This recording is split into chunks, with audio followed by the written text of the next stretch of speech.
Kembali lagi di Jogja Jelang Siang pemirsa, perdalam informasi menebar inspirasi. Sesaat lagi kita akan mengajak Anda berbincang mengenai pengembangan ayam KUB di Yogyakarta dalam segmen Bincang Jelang Siang berikut ini.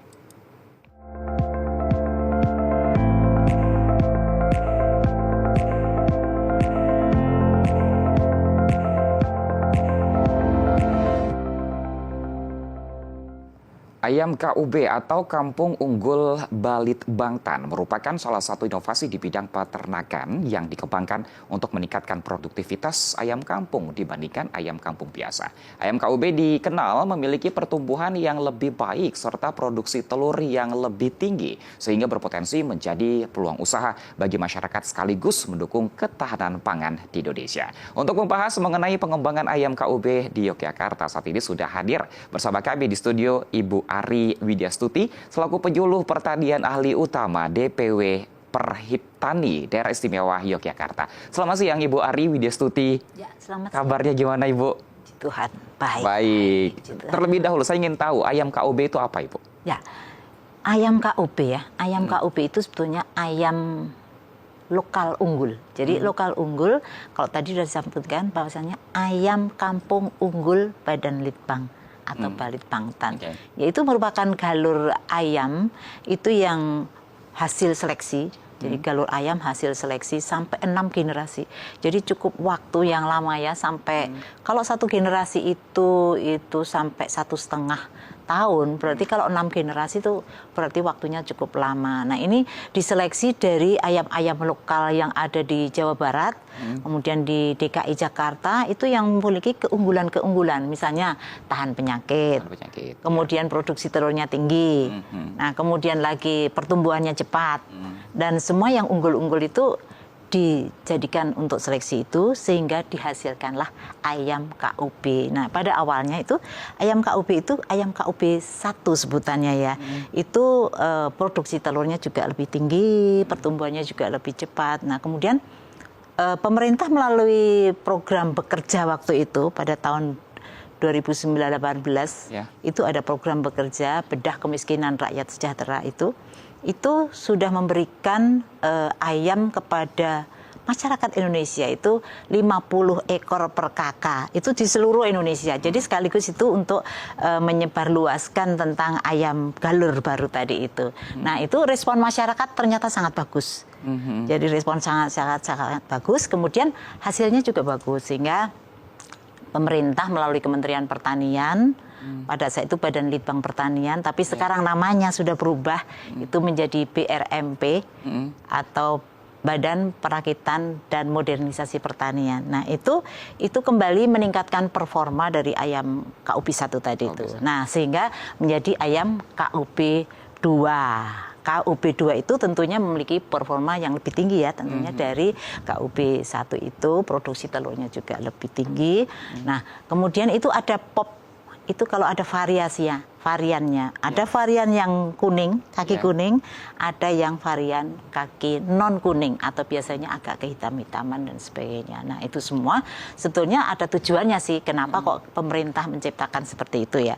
Nantinya kalau yang pop kuning itu lebih supaya kalau jadi karkas itu daging yang sudah siap untuk dimasak.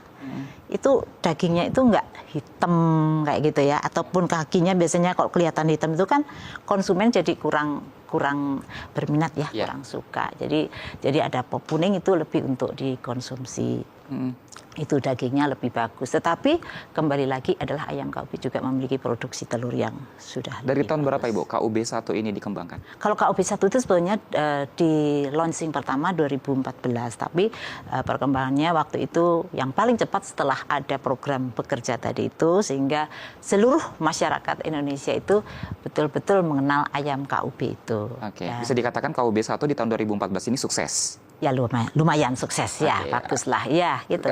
Selanjutnya ada KUB 2. KUB 2 ya sekarang ini sementara berkembang ayam KUB 2. KUB 2 itu ada yang tadi saya sebut KUB 2 mempunyai produksi telur yang lebih tinggi sampai dari biasanya kalau KUB 1 itu cuman 160 kebutuhan produksi telurnya. Tapi itu KUB 1 itu juga lebih tinggi dibandingkan ayam kampung biasa tentunya. Ya. Nah, kalau ayam kampung biasa itu kan dalam 1 tahun itu mungkin hanya ya 4 kali periode bertelur ya. Kalau 4 kali katakan produksi telur itu 15 butir per sekali bertelur, periode bertelur, itu kan paling ya 60, 40 itu sudah banyak. Nah, ini kalau ayam KUB 1 saja dibandingkan dengan ayam kampung biasa kan berarti sudah sangat lebih tinggi. Apalagi sekarang ditambah lagi dengan KUB 2 itu jadi lebih tinggi. Kalau KUB 1 dari tahun 2014, KUB 2 dari tahun berapa, Bu? KUB 2 itu 2019-an, 2020 sudah mulai. Artinya KUB. ada evaluasi ketika ke KUB 1 untuk menuju KB 2. Nah, salah satunya tadi adalah telurnya. Iya, produksi telur. Produksinya lebih banyak. Iya, produksi telurnya lebih tinggi. Jadi range-nya kalau misalnya ayam KUB 1 tadi saya sampaikan 160 sampai 180. Nah, ini 180 sampai 200 butir itu sebenarnya sangat tinggi dibandingkan, apalagi kalau kita bandingkan dengan ayam kampung biasa tadi, ya, sangat tinggi. Kemudian jangan lupa bahwasannya ayam kampung ini juga dia memiliki kelebihan lagi, kelebihan di samping yang tadi sudah saya sebutkan ya. Kenapa kok sebetulnya produksi telurnya itu bisa tinggi? Dia memiliki sifat mengeram yang kecil. Itu memang hasil seleksi seperti itu. Jadi memang sengaja jadi untuk penetasan pengeraman itu tidak bisa dirami gitu maksud saya. Untuk ayam KUB itu tidak bisa mengeram, tapi dia harus ditetaskan. Makanya dia ayam KUB itu dia tidak produksi telurnya tinggi, kemudian sifat mengeramnya rendah, saya mau mengatur itu. Sifat mengeramnya rendah, cuma 5-10% itu dibandingkan ayam biasa. Kalau ayam biasa biasanya setelah bertelur selesai bisa saja 12 butir atau 15 butir dia sudah langsung mengeram. Nah, ini tidak. Tapi ada pengecualian sekitar 5-10% lah gitu. Itu misalnya dalam satu vlog kandang itu ada katakan 10 ekor, katakan yang sedikit aja lah supaya gampang menghitungnya. Ya berarti 5% dari 10 ekor itu ya itu kadang-kadang masih mengeram. Tapi selebihnya yang lain itu sudah bertelur, bisa tidak mengeram. Ayam KUB ini apakah memang didesain atau dikembangkan hanya untuk petelur saja, atau bagaimana dengan kualitas dagingnya nanti? Ya, ini begini. Jadi ayam KUB itu sebetulnya dulu pada awal KUB 1 itu ada ayam KUB 1 juga ada ayam sensi, agrinak. Ya, itu desain pertama itu untuk ayam KUB 1 itu sebagai petelur. Tapi sebetulnya lebih juga bisa sebagai pedaging. Jadi dual purpose gitu loh. Dual purpose atau dua tujuan gitu. Nah, kemudian ada sensi atau sentul terseleksi agrinak itu lebih kepada sifat ayam yang pedaging. Karena produktivitas dagingnya itu akan lebih cepat gitu. Itu ayam KUB. Oke, baik. Di KUB ini katanya ini ya Bu ya, konsumsi pakannya yang juga katanya lebih menekan. Konsumsi pakannya lebih rendah dibandingkan ayam. Misalnya katakan untuk menghasilkan telur, kalau ayam kita bandingkan dengan ayam ras aja ya. Ayam ras itu kan biasanya kan 100 gram per ekor per hari ya. Nah, itu kalau ayam kampung KUB itu, ayam unggul Balit Bangtan itu, dia cuma sekitar 85-90 gram itu sudah bisa, dan dia bisa menghasilkan telur. Oke, berarti untuk peternak ini bisa menekan biaya ongkos produksi. Ongkos produksi, apalagi pakan ya. Pakan itu kan sampai 70% biaya produksi untuk pakan. Jadi betul-betul sangat bagus kalau memang itu bisa dipelihara oleh masyarakat. Nah, tapi ini juga ada informasi baru bahwasanya ada harga pakan yang agak menurun rendah ya. Sekarang itu kabar bahagia untuk peternak kita gitu. Oke, baik. Ini berikutnya Ibu, ini katanya tahan dengan serangan penyakit juga keunggulannya dari KUB. Ya, itu memang didesain juga tahan terhadap serangan penyakit sebetulnya. Tapi namun demikian kita tetap harus melakukan pencegahan penyakit ya. Pencegahan penyakit yang bisa kita lakukan baik melalui sanitasi atau maupun vaksinasi. Nah, ini kalau sanitasi itu kan melalui biosecurity atau dengan penyemprotan ya. Penyemprotan itu bisa dilakukan dengan menggunakan zat-zat yang bisa membunuh bakteri-bakteri yang ada di sekitar kandang, termasuk juga di dalam kandang itu sendiri. Itu. Lebih tahan dengan penyakit, tahan dengan beberapa keadaan seperti itu ayam KUB. Dan kalau kita lihat juga produksi dari telurnya yang cukup tinggi atau juga daya sifat mengeramnya juga yang rendah, apakah ini juga berpengaruh terhadap kualitas telurnya, Ibu? Ya, jadi untuk telur ayam KUB ini sebetulnya telur ayam KUB kan sebetulnya sama saja dengan telur ayam kampung biasa. Jadi telur maupun dagingnya itu sama sebetulnya dengan ayam kampung biasa. Karena memang itu yang diseleksi dulu, yang kembali lagi ke awal ya, itu yang diseleksi dulu itu adalah ayam-ayam yang memang lokal yang ada di situ gitu. Nah, sehingga betul-betul telurnya juga tentunya akan lebih baik dibandingkan telur ayam ras yang ada di sini. Artinya kebiasaan, apalagi biasa dipakai jamu ya, orangnya itu kan biasa dipakai jamu. Itu kan itu biasa menggunakan dengan ayam kampung itu.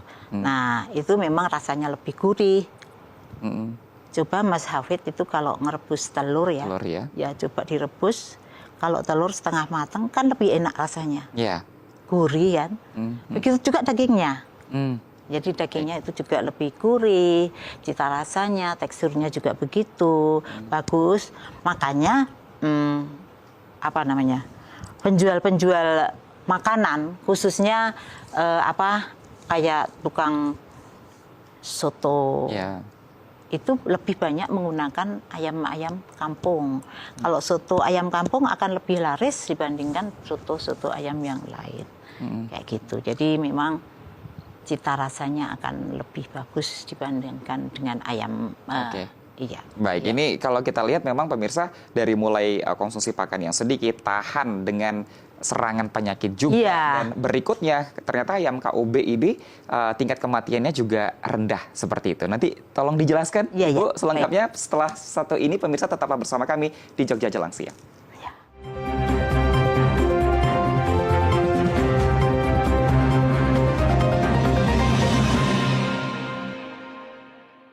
Saya difabel dari umur 2 tahun. Saya terus panas, akhirnya saya lama-lama kaki lemes, kok tidak bisa untuk jalan lagi. Bagaimana sih Mbak Christine awal mulanya itu mendapat ide jualan asinan?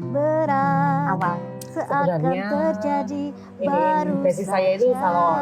Kalau itu dari 2001, saya udah salon. Semangat istriku. Pokoknya mama itu bisa menjadi teladan buat aku karena dia adalah sosok perempuan yang kuat. Untuk teman-teman saya difabel semua, tidak usah berkecil hati, tidak usah menyerah dengan keadaan kita. Ingat, kami tidak ingin dikasihani, tapi beri kami kesempatan karena kami bisa.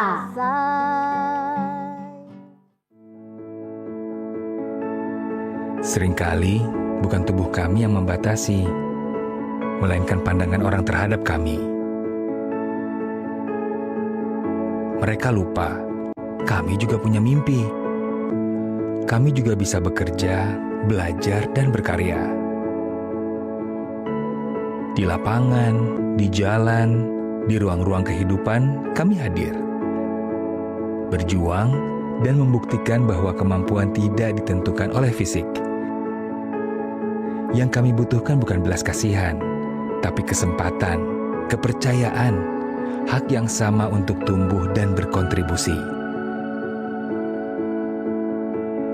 Kami tidak minta dikasihani, kami hanya ingin dipercaya. Karena di balik keterbatasan ada semangat yang tidak pernah padam. Karena disabilitas bukan ketidakmampuan. Kami hanya berbeda cara, tapi tujuan kita sama, hidup bermakna. Kami ingin menjadi bagian dari kemajuan bangsa, berdiri sejajar, berlari bersama, dan memberi warna bagi Indonesia. Beri kami kesempatan, kepercayaan, dan kesetaraan untuk Indonesia maju. Pemenuhan gizi dalam masa pertumbuhan anak menjadi salah satu syarat mutlak membangun generasi unggul sebagai fondasi Indonesia Emas 2045. Program Makan Bergizi Gratis yang digagas Presiden Prabowo Subianto merupakan langkah konkret pemerintah untuk mendongkrak kualitas sumber daya manusia menuju Indonesia Emas 2045. Program Makan Bergizi Gratis memastikan setiap anak mendapatkan akses terhadap makanan bergizi dan memiliki kesempatan tumbuh sehat serta cerdas. Ditargetkan ada 82,9 juta penerima manfaat program Makan Bergizi Gratis, terdiri dari anak-anak, ibu hamil, dan ibu menyusui. Makan Bergizi Gratis, ciptakan generasi unggul untuk Indonesia Emas 2045.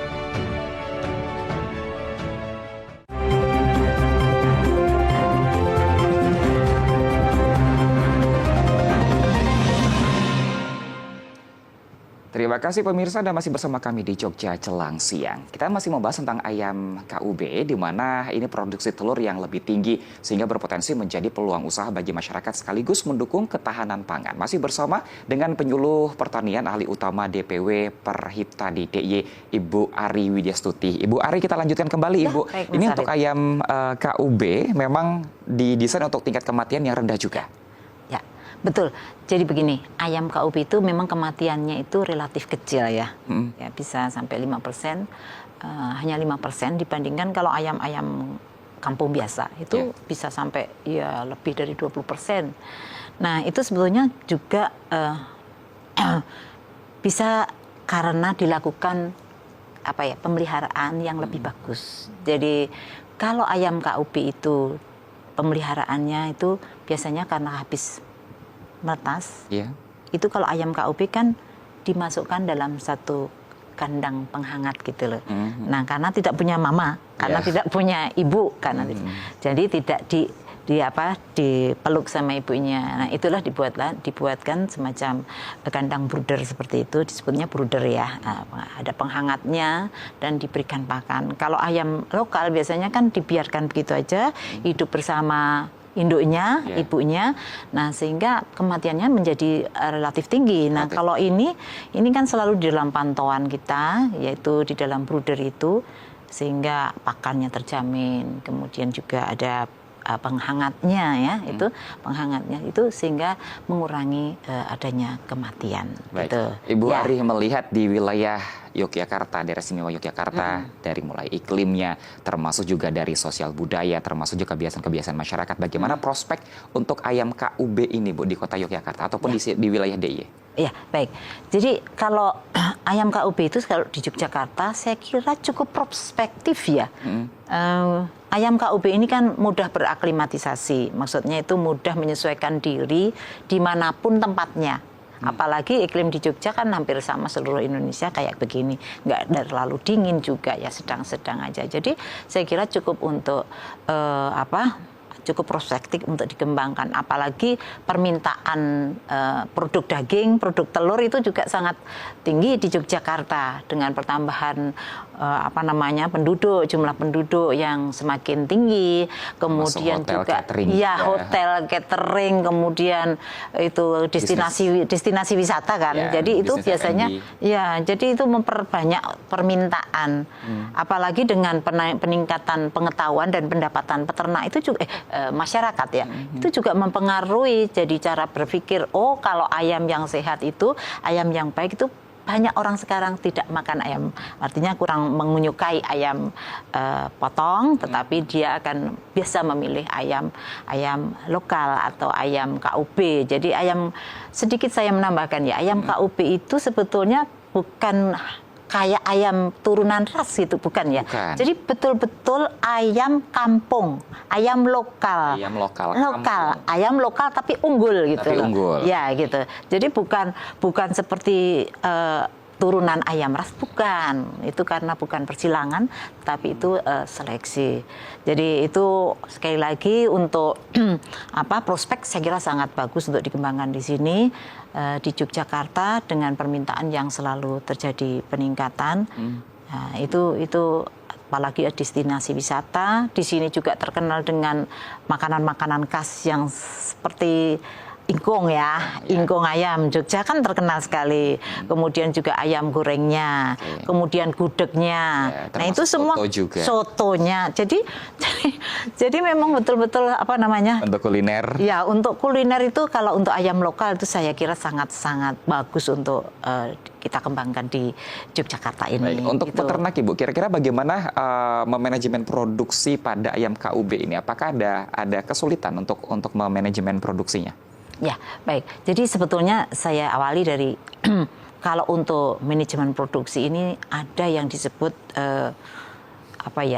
beternak dengan baik, good farming practice ya. Kemudian ada juga pembibitan. Jadi peternak itu ada yang melakukan pembibitan, ada juga yang melakukan pembesaran, termasuk penghasil telur. Jadi cara-caranya sebetulnya kalau untuk pembibitan itu kan menghasilkan DOC ya. DOC itu DOC atau ayam umur sehari atau kuri disebutnya seperti itu. Nah itu kan berarti cara pemeliharaannya berarti harus juga agak sedikit berbeda dengan ayam kalau kita pelihara sebagai ayam pembesaran.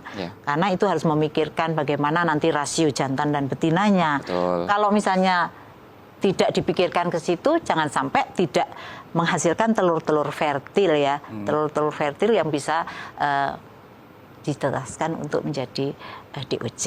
Jadi, tapi ternak nggak ada masalah, mereka sudah bisa melakukan, khususnya di Yogyakarta ini sudah banyak yang bisa menyelesaikan. Bu Ari, apa yang ingin disampaikan kepada masyarakat dan juga para peternak untuk ayam KUB ini, Bu?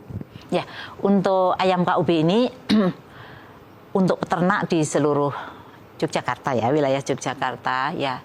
Kalau bagi yang sudah memiliki ayam KUB, tolong dipelihara dengan baik untuk dikembangkan. Dan itu sebetulnya di dalam pengembangannya itu bisa melalui beberapa bermitra. Jadi supaya untuk meningkatkan untuk meningkatkan pasarnya supaya lebih terjamin dan sebagainya. Itu perlu ada kemitraan. Jadi silahkan untuk membuat kemitraan, kerjasama termasuk di dalam penyediaan pakannya, kemudian di dalam pemasarannya itu perlu bermitra. Bermitra dan kolaborasi untuk supaya lebih kolaborasi, banyak penghasilan dari peternak seperti karena itu. Dan kalau juga untuk masyarakat ini sekali lagi ayam ini bukan ayam ras, tapi ini adalah ayam lokal unggul. Jadi aman untuk dikonsumsi dan juga ada daging dan juga telurnya juga. Iya, kemudian saya tambahkan sedikit, itu harga ya. Harga itu beda sekali. Kalau harga ayam potong itu kan sekitar katakan sekarang dalam rangka ini 40-an ribu. Nah, ini berat hidup untuk ayam potong itu ayam lokal unggul itu lebih dari 50.000. Jadi memang space-nya agak tinggi. Makanya itu di samping cita rasa juga harganya juga lebih tinggi. Gitu. Oke, baik, terima kasih Ibu Ari Widyastuti sudah bergabung bersama kami membahas